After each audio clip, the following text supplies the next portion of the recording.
आइए जानते हैं देश दुनिया से जुड़ी प्रमुख 10 बड़ी खबरों के बारे में। हमारी पहली खबर, 12 फरवरी को भारत बंद। जी हाँ, ट्रेड यूनियन ने केंद्र सरकार की नीतियों और नई लेबर लॉ के विरोध में 12 फरवरी यानी आज के दिन देशव्यापी भारत बंद का आह्वान किया है। All India trade union Congress AITUC की महासचिव अमरजीत कौर के अनुसार इस बार लगभग 30 करोड़ मजदूर के शामिल होने की उम्मीद है, जो पिछले आंदोलन से अधिक भागीदारी दर्शाती है। बैंकिंग, परिवहन और कई सरकारी कार्यालयों के प्रभावित होने की आशंकाएं भी जताई गई है। तो वहीं SBI और IDBI सहित कई बैंक के कर्मचारी हड़ताल में शामिल हो सकते हैं, जिससे नगद लेन देन और चेक क्लियरेंस जैसी सेवाएं बाधित हो सकती है। कर्मचारी 5-day वर्क वीक की मांग भी उठा चुके हैं।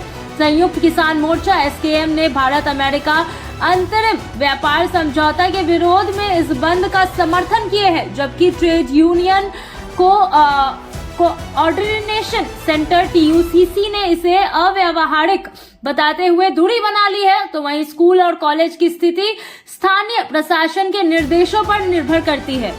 तो आगे बढ़ते हुए दूसरी खबर की ओर, भारत अमेरिका ट्रेड डील में बड़ी बदलाव। जी हां, भारत अमेरिका अंतरिम व्यापार समझौते में अहम संशोधन किया गया है। दालों को समझौते से बाहर रखा गया है। तो वहीं 5,000 अरब डॉलर की अनिवार्य खरीदी की शर्त भी हटा दी गई है। जी हां, डिजिटल सेवा कर हटाने के दावों के साथ स्थान पर अब द्विपक्षीय वार्ता पर जोर दिया गया है। तो वहीं भारत की शर्तों और राजनीतिक संवेदनशीलता को दर्शाता है। अमेरिका ने भारतीय उत्पादों पर आयात शुल्क 25% से घटाकर 18% कर दिया है, जिससे भारतीय वस्त्र निर्यात क्षेत्र का आउटलुक नेगेटिव से स्टेबल हो गया है। अमेरिकी व्यापार प्रतिनिधि के अनुसार चीन से बाहर निकलने वाले अमेरिकी कंपनियों के लिए भारत एक प्रमुख मैन्युफैक्चरिंग हब बन सकता है। साथ ही यह संकेत भी मिल रहे हैं कि भारत रूस की तुलना में अमेरिका से अधिक कच्चा तेल खरीद सकता है। तो वहीं आज की तीसरी खबर, बंगाल में पेट्रोल महंगा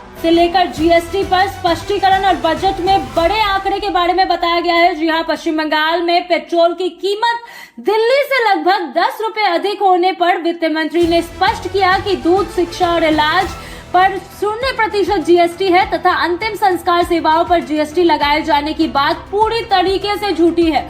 बजट भाषण में युवाओं और वेटरनरी पेशावरों के रोजगार पैटर्न, पर्यटन क्षेत्र में 10,000 गाइडर्स की ट्रेनिंग, कृषि में AI और एग्री स्टैक के उपयोग, MSME और प्रोफेशनल ट्रेडिंग हब तथा राज्यों को SASCI योजना के तहत वित्तीय सहायता जैसे बिंदु शामिल रहे। सरकार का कुल खर्चा 53.47 लाख करोड़ रुपए प्रस्तावित है, जिसमें 12.22 लाख करोड़ रुपए कैपिटल एक्सपेंडिचर यानी कि GDP का 3.1% के लिए निर्धारित है। इसे अगले 25 वर्ष की तैयारी वाला बजट बताया गया है।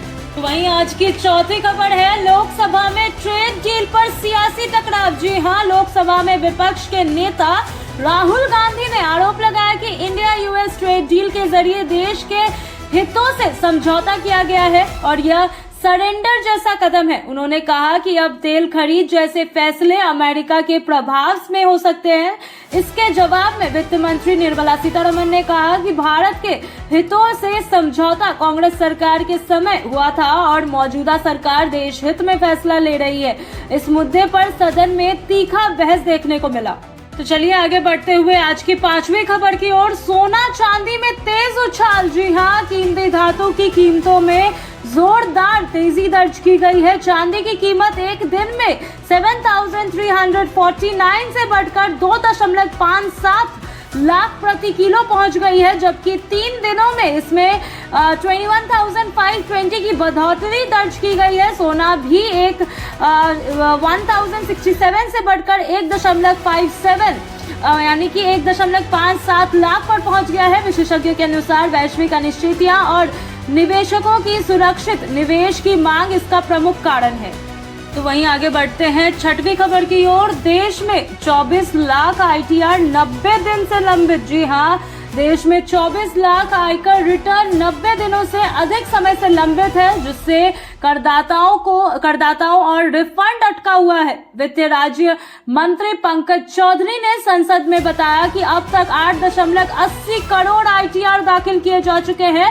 लंबित मामलों के पीछे तकनीकी खामियां, दस्तावेज सत्यापन और देरी और अन्य प्राकृतिक कारण हो सकते हैं। तो वहीं आज की 7वीं खबर, कारोबार में AI का बढ़ता इस्तेमाल। जी हाँ, एक नई रिपोर्ट के अनुसार कारोबारी क्षेत्र में आर्टिफिशियल इंटेलिजेंस यानी कि AI का उपयोग तेजी से बढ़ता नजर आ रहा है। अमेरिका के बाद भारत इस क्षेत्र में बड़ी ताकत बनकर उभरा है। हालांकि साइबर सुरक्षा और डेटा सुरक्षा अब भी बड़ी चुनौती बनी हुई है। विशेषज्ञों का मानना है कि सही नीति और निवेश के जरिए भारत वैश्विक तकनीकी नेतृत्व की दिशा में आगे बढ़ सकता है।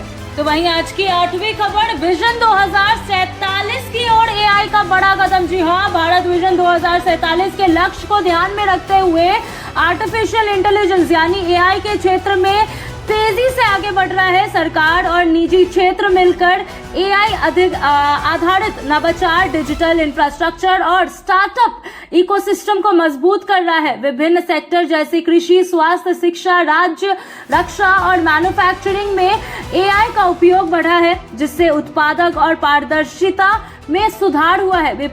विशेषज्ञों का मानना है कि यदि डेटा सुरक्षा, साइबर सुरक्षा और कौशल विकास पर सामान्य रूप से ध्यान दिया जाएगा तो भारत आने वाले वर्षों में वैश्विक तकनीकी महाशक्ति के रूप में उभर सकता है।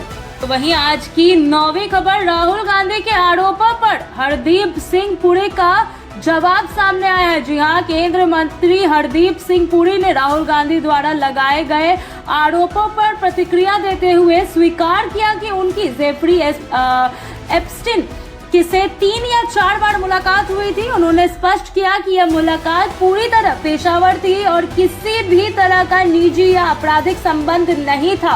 पुरी ने कहा कि यौन अपराधी से संबंध होने के आरोप पूरी तरह बेबुनियाद है। राहुल गांधी ने संसद में उनका नाम लेते हुए सवाल उठाए थे, जिस पर मंत्री ने ईमेल संवाद का उल्लेख करते हुए अपनी स्थिति स्पष्ट की। तो वहीं आज की वहीं आज की आखिरी और 10वीं खबर, दिल्ली ट्रिपल मर्डर केस के ऊपर में है। जी हाँ, दिल्ली के पश्चिम बिहार इलाके में 3 लोगों की हत्या के मामले में पुलिस ने एक तांत्रिक को गिरफ्तार किया है। आरोप है कि उसने धन वर्षा यानी कि अचानक धन लाभ का लालच देकर पीड़ितों को जहर मिले लड्डू खिलाए और नकदी लेकर फरार हो गया। जांच में सामने आया है कि आरोपी के खिलाफ उत्तर प्रदेश और राजस्थान में भी पहले से 2 हत्या के मामले दर्ज हुए हैं। पुलिस मामले की गहन जांच कर रही है और अन्य संभावित कड़ियों को भी पड़ताल में लगा चुकी है।